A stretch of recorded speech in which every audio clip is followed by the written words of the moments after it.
Subscribe कीजिए हमारे channel टेक्नोनेट Vinod को। सामने बेल आइकन को जरूर दबाइए लेटेस्ट वीडियोस की नोटिफिकेशन पाने के लिए। नमस्कार दोस्तों, आज के इस वीडियो में मैं आप लोग के लिए नया अपडेट लेके आया हूं जो कि है आईटीआई की मान्यता से संबंधित। और दोस्तों, यदि आप नई आईटीआई की मान्यता लेना चाहते हैं या फिर आप एग्जिस्टिंग आईटीआई में सीट बढ़ोतरी करना चाहते हैं या ट्रेड कोई बढ़वाना चाहते हैं, तो उसके लिए आपको एनओसी कहां से लेना होगा उस और एनओसी में कौन कौन से डॉक्यूमेंट की रिक्वायरमेंट आपको पड़ने वाली है, तो उसकी आप तैयारी पहले से कर लीजिए, प्रिपरेशन कर लीजिए। क्योंकि अभी तक कोई मैं यूपी से हूं, मैं यूपी के बारे में आप लोग को बताना चाहूंगा। जो भी चीजें मैं बताऊंगा आपको यूपी के रिगार्डिंग बताऊंगा, अदर स्टेट का है तो हो सकता है प्रक्रिया लगभग सेम हो, डॉक्यूमेंट्स लगभग सारे जगह सेम ही मांगे जाए, लेकिन टाइम पीरियड और अप्लाई करने का तरीका जो है वो अलग अलग हो सकता है। तो उसके लिए आप अपने स्टेट डायरेक्टरेट ऑफिस या प्रदेश निदेशालय में संपर्क कर सकते हैं जो कि आईटीआई की मान्यता से संबंधित है। ठीक ठीक है दोस्तों, तो इस वीडियो में मैं आपको यही बताऊंगा कि कैसे कैसे क्या प्रक्रिया होने वाली, कौन कौन से डॉक्यूमेंट की आपको जरूरत पड़ने वाली है। तो दोस्तों, अगर आपको हमारा वीडियो पसंद आया तो इसे लाइक जरूर कर दीजिएगा, अपने दोस्तों के साथ ज़्यादा से ज़्यादा शेयर कर दीजिए। और दोस्तों, और हमारे टेलीग्राम चैनल को ज्वाइन कर लीजिए जिसमें कि आपको कोई भी नोटिफिकेशन वगैरह आता है तो उसकी अपडेट डायरेक्टली दे दी जाती है। और क्योंकि वीडियो बनाने में समय लगता है, इसलिए वीडियो के माध्यम से लेट में जानकारी मिलेगी, या मुझे लगता है कि वीडियो बनाने की जरूरत नहीं है तो मैं उस टॉपिक पे वीडियो नहीं बनाता हूं, बट नोटिफिकेशन वगैरह जो भी आते हैं वो टेलीग्राम ग्रुप में सेंड कर दिए जाते हैं। और दोस्तों, अगर अभी तक आपने हमारे यूट्यूब चैनल को सब्सक्राइब नहीं किया है तो हमारे चैनल को सब्सक्राइब कर लीजिए, सामने बेल आइकन को जरूर दबाइएगा हमारी वीडियो की लेटेस्ट नोटिफिकेशन पाने के लिए। मैं विनोद कुशवाहा और आप देख रहे हैं टेक्नोनेट विनोद। तो चलिए शुरू करते हैं। तो दोस्तों, मैं आपको एनओसी के बारे में बताने जा रहा हूं कि एनओसी आपको कहां से मिलेगी, क्या क्या डॉक्यूमेंट की जरूरत पड़ने वाली है, और मैं यूपी के लिए आपको बताऊंगा। बाकी प्रदेशों के बारे में भी बात करेंगे, वहां पे क्या प्रक्रिया हो सकती है। तो दोस्तों, एनओसी आपको मिलेगी राज्य निदेशालय से जो कि आईटीआई की मान्यता की देखरेख करते हैं। ठीक है, वहां पे अभी तक तो जो एनओसी के लिए यूपी राज्य निदेशालय द्वारा कोई लेटर इशू नहीं किया गया कि एनओसी की क्या प्रक्रिया रहेगी और कब से वो एनओसी के लिए पोर्टल को ओपन करने वाले हैं या ऑफलाइन मंगवाएंगे आवेदन। जैसा भी होगा वो मैं आपको बाद में अपडेट करूंगा, लेकिन पिछले साल की हम बात कर लेते हैं, पिछले साल क्या प्रक्रिया हुई थी। 2022 में क्या प्रक्रिया हुई थी वो हम आपके साथ शेयर करेंगे और पूरी चीजें साझा करेंगे कि पिछले साल जिन आईटीआई द्वारा आवेदन किया गया था, क्योंकि एनओसी की व्यवस्था 2022 से है। 2022 से पहले कोई भी एनओसी की व्यवस्था नहीं की गई थी डीजीटी के द्वारा। ये 2022 से ही एनओसी की व्यवस्था की गई है कि आपको प्रदेश निदेशालय से आईटीआई ओपन करने के लिए या एग्जिस्टिंग सीट बढ़ोतरी करने के लिए, यूनिट बढ़ाने के लिए, आपको ट्रेड बढ़ाने के लिए एनओसी लेना कंपलसरी है। तो पिछले साल एक तो डेट लगभग खत्म होने को थी और उससे एक हफ्ते पहले ही डीजीटी जो है प्रदेश निदेशालय द्वारा लेटर इशू किया गया था कि भैया आप लोग एनओसी के लिए आवेदन मंगवाए जा रहे थे। वो भी आवेदन ऑफलाइन पहले मंगवाए गए थे, एनओसी जारी कर दी गई थी। उसके बाद जब डेट एनसीवीटी द्वारा निमी पोर्टल की डेट ऑनलाइन एप्लीकेशन की मान्यता के ऑनलाइन एप्लीकेशन की डेट को क्लोज कर दिया गया, उसके बाद फिर प्रदेश निदेशालय द्वारा एनओसी के लिए ऑनलाइन पोर्टल की व्यवस्था की गई थी। उस पे सारे जितने भी ऑफलाइन एनओसी जिनको जिनको दिए गए थे उनके आवेदन मंगवाए गए थे, सभी लोगों द्वारा अपने आवेदन को सबमिट किया गया था। ठीक है, उसके बाद आगे की कार्रवाई की गई थी। ठीक है, तो इस बार की जो प्रक्रिया होगी वो मेरे हिसाब से ऑनलाइन व्यवस्था होगी सारी, आपको कहीं जाने की जरूरत नहीं होगी। जो भी आवेदन करने होंगे वो आपको घर बैठे ही अपने ऑनलाइन पोर्टल पर ही आपको करने होंगे। उसमें क्या क्या डॉक्यूमेंट्स लगेंगे वो मैं आपको आगे बताऊंगा। अब बात करते हैं कि आवेदन होने एनओसी के लिए आवेदन स्टार्ट हो गए हैं कि नहीं हुए हैं। तो अभी राज्य निदेशालय द्वारा इस तरह का कोई नोटिफिकेशन अभी जारी नहीं किया गया है कि कब से वो एनओसी के लिए ऑनलाइन पोर्टल की व्यवस्था करने वाले हैं या ओपन करने वाले हैं। तो जब भी इस तरह का कोई नोटिफिकेशन हमारे पास आएगा, हमें पता चलेगा, तो हम आपको वीडियो के माध्यम से या नोटिफिकेशन अपने टेलीग्राम ग्रुप में जरूर शेयर करेंगे। उसके बाद आपको वीडियो के माध्यम से भी सूचित करेंगे, सारी जानकारी देंगे। और कैसे प्रक्रिया होगी वो भी हम आपको उस वीडियो के माध्यम से बताएंगे। अब बात करते हैं अदर स्टेट में। प्रक्रिया लगभग हर स्टेट में सेम होगी, चाहे आपसे ऑनलाइन आवेदन मंगवाए जाएंगे या फिर ऑफलाइन आवेदन मांगे जाएंगे, ठीक है। लेकिन उससे पहले नोटिफिकेशन जारी होगा राज्य निदेशालय द्वारा, उसके बाद ही आवेदन आप जमा करना शुरू करेंगे। तो आप अगर आईटीआई खोलने के इच्छुक हैं या सीट बढ़ोतरी के इच्छुक हैं पुरानी आईटीआई में, या ट्रेड बढ़ाना चाहते हैं या सीट बढ़ाना चाहते हैं, तो आप प्रदेश निदेशालय के संपर्क में रहिए। कोई भी लेटर इस तरह का एनओसी के लिए जैसे ही जारी होता है तो आप अपनी आगे की कार्रवाई को शुरू कर दीजिए। अब बात करते हैं कि क्या-क्या डॉक्यूमेंट्स की जरूरत होगी और ऑनलाइन जो है एनओसी के लिए आपको किन-किन चीजों की आवश्यकता होगी। तो उसके लिए मैं ले चलता हूं जो पिछले साल हमारे यहाँ आवेदन किया गया था, उसमें क्या-क्या डॉक्यूमेंट मांगे गए थे।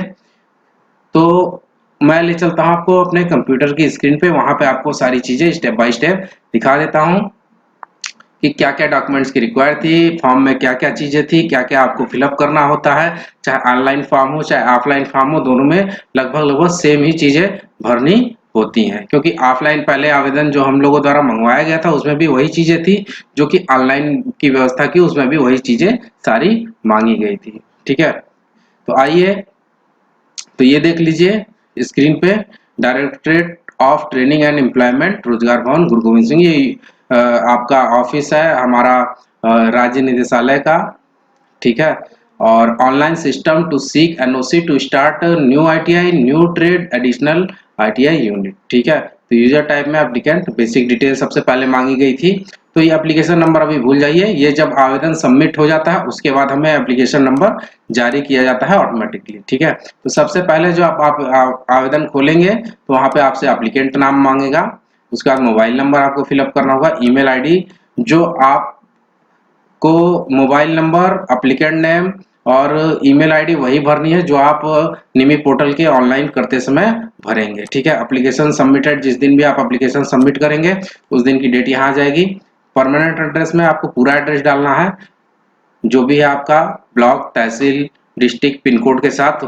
अगर कॉरेस्पॉन्डेंस एड्रेस आपका सेम है तो सेम कर देंगे।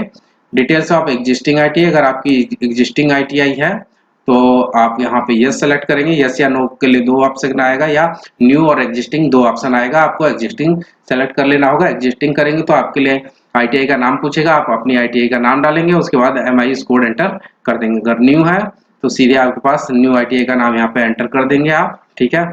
और उसके बाद यहाँ देख लीजिए ये एनसीवीटी एमआईएस कोड मांग रहा है, ये केवल एग्जिस्टिंग आईटीआई के लिए है। अगर आप एग्जिस्टिंग आईटीआई सेलेक्ट करते हैं तो यहाँ पे आपको एनसीवीटी एमआईएस कोड अपना एंटर करना होगा, नहीं तो आपको ऑटोमेटिक ये फील्ड डिसेबल हो जाएगा। उसके बाद कैटेगरी में आपका ट्रस्ट है या सोसाइटी है, जो भी आप यहाँ सेलेक्ट कर लेंगे। लोकेलिटी आपकी रूरल एरिया है या अर्बन एरिया है वो सेलेक्ट कर लेंगे। स्टेट कौन सा है वो सेलेक्ट करेंगे, डिस्ट्रिक्ट कौन सी है वो सेलेक्ट कर लेंगे, तहसील तालुका जो भी है वो सिलेक्ट करेंगे, ब्लॉक कौन सा है वो सिलेक्ट करेंगे, ठीक है। अगर आपकी ऑलरेडी पहले से पॉलिटेक्निक रनिंग है, उसमें आप आईटीआई की मान्यता लेना चाह रहे हैं स्पेयर के रूप में, तो आप यहाँ पे इसको यस कर देंगे। अगर आप फ्रेश आवेदन कर रहे हैं, आपके पास कोई मान्यता नहीं है पॉलिटेक्निक वगैरह की, तो आप इसको नो करके आगे बढ़ जाएंगे। उसके बाद आपसे ट्रेड की डिटेल्स मांगेगा, कौन कौन से ट्रेड आप आवेदन करना चाह रहे हैं, तो उन्हीं के लिए आपको एनओसी दी जाएगी, जैसे इलेक्ट्रीशियन, फीटर, कोपा, प्लम्बर, या आप इन 4 ट्रेड आपको कंपलसरी है लेना, 4 में से कोई भी ट्रेड आप ले सकते हैं। नंबर ऑफ यूनिट्स, अब पहले थर्ड शिफ्ट मिलती थी तो आपको 3 यूनिट के लिए आवेदन करना होता था, अब जो है आप केवल 2-2 यूनिट के लिए ही आवेदन करेंगे, या 2 के मल्टीपल में ही आप आवेदन कर पाएंगे। 2 है तो आप 4 कर पाएंगे, 6 कर पाएंगे, या फिर आप 2 करेंगे तो 3 नहीं कर पाएंगे, ठीक है। तो 2 के मल्टीपल में ही आपको आवेदन करना है, और मैक्सिमम 12 यूनिट्स और 18 यूनिट्स तक आप आवेदन कर सकते हैं। उसके बाद अब आ जाता है कि डॉक्यूमेंट्स क्या क्या रिक्वायरमेंट थी।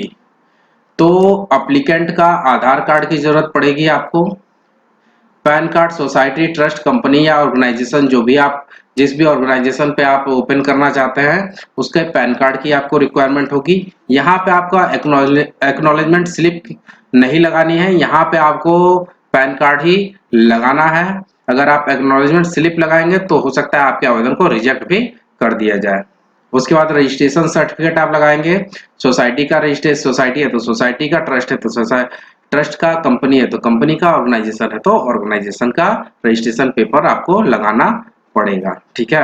उसके बाद resolution to start new ITI new trade registration, आपको यहाँ एक प्रस्ताव पारित करना होगा अपने कमेटी से, जो भी आपका सोसाइटी है, ट्रस्ट है, कंपनी है, कि हमें आईटीआई खोलने के लिए। वो उसका फॉर्मेट आपको ऑलरेडी मिल जाएगा निमी पोर्टल पे, वहां से आप डाउनलोड करके उसमें सारी चीजें अपनी फिलअप करने के बाद जो है अपना प्रस्ताव बना सकते हैं, रेजोल्यूशन पास करके उसको यहाँ पे अपलोड करना है। ठीक है। अगर आप नई आईटीआई खोलना चाहते हैं तो नई आईटीआई खोलने के लिए, सीट बढ़ाना चाहते हैं तो सीट, या ट्रेड बढ़ाना चाहते हैं तो ट्रेड बढ़ाने के लिए आप रेजोल्यूशन पास करेंगे। उसके बाद बैलेंस शीट, आपको लास्ट 3 ईयर की बैलेंस शीट चाहिए, previous year balance sheet, last financial year और third year period to current financial year, मतलब लास्ट 3 ईयर की बैलेंस शीट आपको चाहिए होगी। जो भी आपका ट्रस्ट या सोसाइटी, कंपनी या ऑर्गेनाइजेशन जो भी आप सबमिट करेंगे उसके लास्ट 3 ईयर की आपको जो है बैलेंस शीट की रिक्वायरमेंट पड़ने वाली है। और document related land of ITI, ठीक है। तो यहाँ पे आपको लीज डीड की जरूरत पड़ेगी। लीज डीड के पूरे डॉक्यूमेंट यहाँ पे आपको अपलोड करना है। ऐसा नहीं है कोई भी डॉक्यूमेंट अगर आपके 5 पेज के हैं, 10 पेज के हैं, तो आपको सारे पेज को एक पीडीएफ में बना के अपलोड करना है। ऐसा नहीं है कि आप फ्रंट पेज को केवल लोड कर देंगे तो आपका आवेदन रिजेक्ट किया जा सकता है, इसका खासकर ध्यान रखिएगा। ठीक है। और उसके बाद फोटोग्राफ, एप्लीकेंट की photograph, declaration letter of form submit, जो भी आप फॉर्म सबमिट कर रहे हैं तो उसके लिए एक डिक्लेरेशन लेटर आपको अपने लेटर पैड पे भी दे सकते हैं, 10 रुपए के स्टैम्प पेपर पे भी दे सकते हैं, जो आपकी इच्छा हो उस पे आप दे सकते हैं कि जो भी हमने आवेदन किया है वो हमारी जानकारी में सत्य है, इसमें कोई भी त्रुटि नहीं है, कोई भी मतलब कि कोई भी चीज छुपाई नहीं गई है। ठीक है। तो यही सारी चीजें हैं, वो आप किसी भी वकील के पास जाएंगे या जो टाइप करने वाले होते हैं कचहरी में, वो बकायदे आपको एक डिक्लेरेशन लेटर लिख के दे देंगे, उसको आपको अपलोड कर लेना है। उसके बाद फाइनल सबमिट कर देना है, कुछ दिन वेट करना है, बाकी वहां से आपका एनओसी लेटर इश्यू हो जाएगा। अगर आपके आवेदन को सक्सेसफुली कंप्लीट कर लिया तो सारी डिटेल मैच कराने के बाद वो करते हैं तो आपको एनओसी जारी कर दी जाएगी स्टेट द्वारा। उसके बाद ही आप निमी पोर्टल पर जाके नए आवेदन के लिए आगे बढ़िए।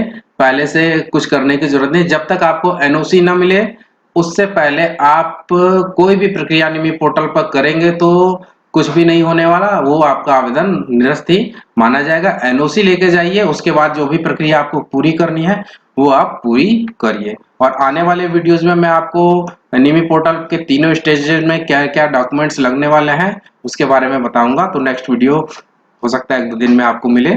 ठीक है। तो दोस्तों अगर आपको हमारा वीडियो पसंद आया तो हमारे इस वीडियो को लाइक कीजिए, अपने दोस्तों के साथ ज्यादा से ज्यादा शेयर कीजिए, और दोस्तों हमारे टेलीग्राम चैनल को भी ज्वाइन कर लीजिए, जिसमें कि आपको काफी सारे नोटिफिकेशन जो भी आते हैं लेटेस्ट डीजीटी के द्वारा, कोई भी अपडेट होता है तो वो हम टेलीग्राम ग्रुप में तुरंत के तुरंत शेयर कर देते हैं। और दोस्तों कुछ भी आपको पूछना है, कोई सजेशन देना है, कोई क्वेरी है तो आप मुझे कमेंट सेक्शन में बता सकते हैं, पूछ भी सकते हैं। और दोस्तों हमारे चैनल को सब्सक्राइब करना बिल्कुल ही मत भूलिएगा। तो दोस्तों आज के लिए इतना ही।